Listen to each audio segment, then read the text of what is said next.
नमस्कार, आप देख रहे हैं इंडिया 79 न्यूज चैनल, जहां खबरें मिलती हैं सबसे पहले नासिक महानगर पालिका की दूसरी महासभा में। प्रभाग 23 की नगर सेविका श्रीमती संध्या ताई कुलकर्णी ने अपने क्षेत्र की कई अहम समस्याएं उठाईं। उन्होंने महासभा में प्रभाग के नागरिकों की मूलभूत सुविधाओं और विकास कार्यों को लेकर जोरदार आवाज बुलंद की।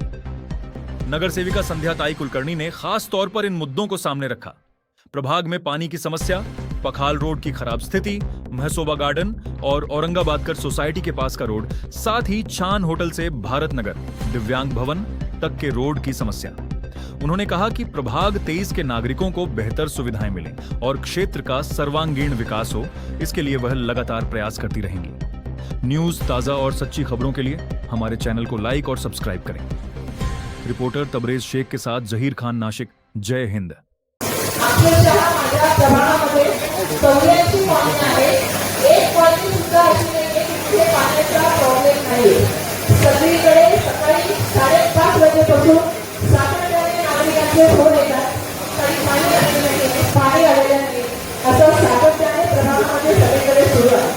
मला सांगावं असं वाटतंय की जसं ज्येष्ठ सभासदांनी सांगितलं त्याप्रमाणे खरोखर ही कृत्रिम पाणी टंचाई निर्माण झाली आहे ती ह्या मतावर पोहोचली आहे. कारण आमच्या भागामध्ये गांधीनगर फिल्टरेशन प्लांट असेल, एक मोठा नाल्यांच्या माध्यमातून बांधलेला स्ट्रॉम असेल, त्यानंतर पाण्याच्या टाक्या असतील. आमचं आउटर जे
अब आप देख रहे थे इंडिया 79 न्यूज। ऐसी ही ताजा सच्ची खबरों के लिए हमारे चैनल को सब्सक्राइब जरूर करें। फिर मिलेंगे नई खबर के साथ। जय हिंद, जय भारत।